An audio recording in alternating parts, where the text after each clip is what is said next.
رب اشرح لي صدری ویسر لی امری واحلل عقدۃ من لسانی یفقہوا قولی واجعل لی وزیرا من اہلی۔ اچھا، اگر جو لوگ سمجھتے ہیں کہ عیسیٰ علیہ السلام خدا ہیں یا خدا کے بیٹے ہیں اس بنا پر کہ ان کی بغیر باپ کی پیدائش ہوئی،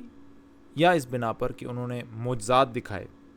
تو ان کا جواب آج میں آپ کو قرآن سے دوں گا۔ یہ سب سے پہلے آپ کے سامنے سورہ آل عمران ہے، سورہ نمبر 3 کی آیت نمبر 59، جس میں اللہ سبحانہ وتعالیٰ فرماتے ہیں اعوذ باللہ من الشیطان الرجیم، جس کا ترجمہ اللہ کے نزدیک عیسیٰ کی مثال آدم کی سی ہے۔ اللہ نے اسے مٹی سے پیدا کیا اور حکم دیا کہ ہو جا، وہ ہو گیا۔ تو اگر آپ عیسیٰ علیہ السلام کو سمجھتے ہیں کہ وہ خدا ہیں کہ اس بنا پر کہ ان کا باپ نہیں تھا، تو آدم علیہ السلام تو پھر اس سے بھی بڑے خدا ہونے چاہیے، نہ ان کا باپ تھا نہ ماں تھا، دونوں خدا نہیں ہیں، دونوں کو اللہ تعالیٰ نے جیسے چاہا پیدا کیا۔ اور اسی طریقے سے سورہ مریم کی آیت نمبر 21 میں اللہ کیا کہتے ہیں کہ انہوں نے کہا اور ہم یہ اس لیے کریں گے کہ اس لڑکے کو لوگوں کے لیے ایک نشانی بنائے اور اپنی طرف سے ایک رحمت ہے اور یہ کام کر رہنا ہے۔ اور اسی طریقے سے سورہ آل عمران میں جب انہیں خوشخبری دی گئی تو مریم علیہ السلام نے کیا کہا تھا آگے سے کہ ان کو بیٹا کیسے ہوگا؟ آگے سے فرشتوں نے کیا کہا؟ انہوں نے کہا اللہ تجھے اپنے ایک فرمان کی خوشخبری دیتا ہے، اور جب یہ خوشخبری ملی انہوں نے آگے سے کہا میرے ہاں کہ بچہ کہاں سے ہوگا؟ مجھے تو کسی شخص نے آج تک ہاتھ نہیں لگایا۔ جواب ملا ایسا ہی ہوگا، اللہ جو چاہتا ہے پیدا کرتا ہے، اللہ کی مرضی، اللہ جیسے مرضی چاہے پیدا کرے۔ دوسرا سوال کہ عیسیٰ علیہ السلام نے تو معجزات دکھائے تھے،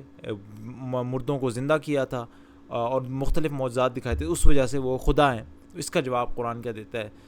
اسی سورہ آل عمران کی آیت نمبر 49 میں کیا کہتے ہیں؟ اور بنی اسرائیل کی طرف اپنا رسول مقرر کرے گا عیسیٰ علیہ السلام کو، اور جب وہ بحیثیت رسول بنی اسرائیل کے پاس آیا تو اس نے کہا میں تمہارے رب کی طرف سے تمہارے پاس نشانی لے کر آیا ہوں، میں تمہارے سامنے مٹی سے پرندے کی صورت کا ایک مجسمہ بناتا ہوں اور اس میں پھونک مارتا ہوں، وہ اللہ کے حکم سے پرندہ بن جاتا ہے۔ عیسیٰ علیہ السلام نے اللہ کے حکم سے، میں اللہ کے حکم سے مادرزاد اندھے اور کوڑی کو اچھا کرتا ہوں اور مردے کو زندہ کرتا ہوں، سبحان اللہ کے حکم سے۔ اور اسی طریقے سے سورہ مائدہ میں بھی جب یہ معجزات کا اللہ تعالیٰ نے ذکر کیا تو کیا کہا کہ پھر تصور کرو اس موقع کا جب اللہ فرمائے گا اے مریم کے بیٹے عیسیٰ، یاد کر میری اس نعمت کو، اور یہ آیت نمبر سورہ مائدہ کی آیت نمبر 110 ہے، میری یاد کر میری اس نعمت کو جو میں نے تجھے اور تیری ماں کو عطا کی، میں نے روح پاک سے تیری مدد کی، تو گہوارے میں بھی لوگوں سے بات کرتا تھا اور بڑی عمر کو پہنچ کر بھی، میں نے تجھ کو کتاب اور حکمت تورات انجیل دی، تو میرے حکم سے یعنی اللہ کے حکم سے مٹی کا پتلا پرندے کی شکل کا بناتا اور اس میں پھونکتا، اور وہ میرے حکم سے اللہ کے حکم سے پرندہ بن جاتا، تو مادر ذات اندھے کو کوڑی کو میرے حکم سے اللہ کے حکم سے، خود نہیں حضرت عیسیٰ علیہ السلام کے پاس طاقت تھی، میرے حکم سے اچھا کرتا، تو مردوں کو میرے حکم سے نکالتا۔ یہ سارے معجزات جو ہیں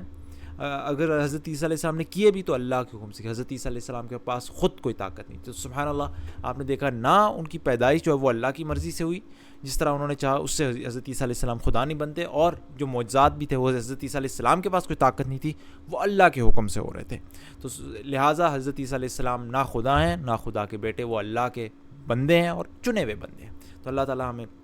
ہدایت دے۔ سبحانک اللہم و بحمدک اشہد ان لا الہ الا انت استغفرک و اتوب الیک۔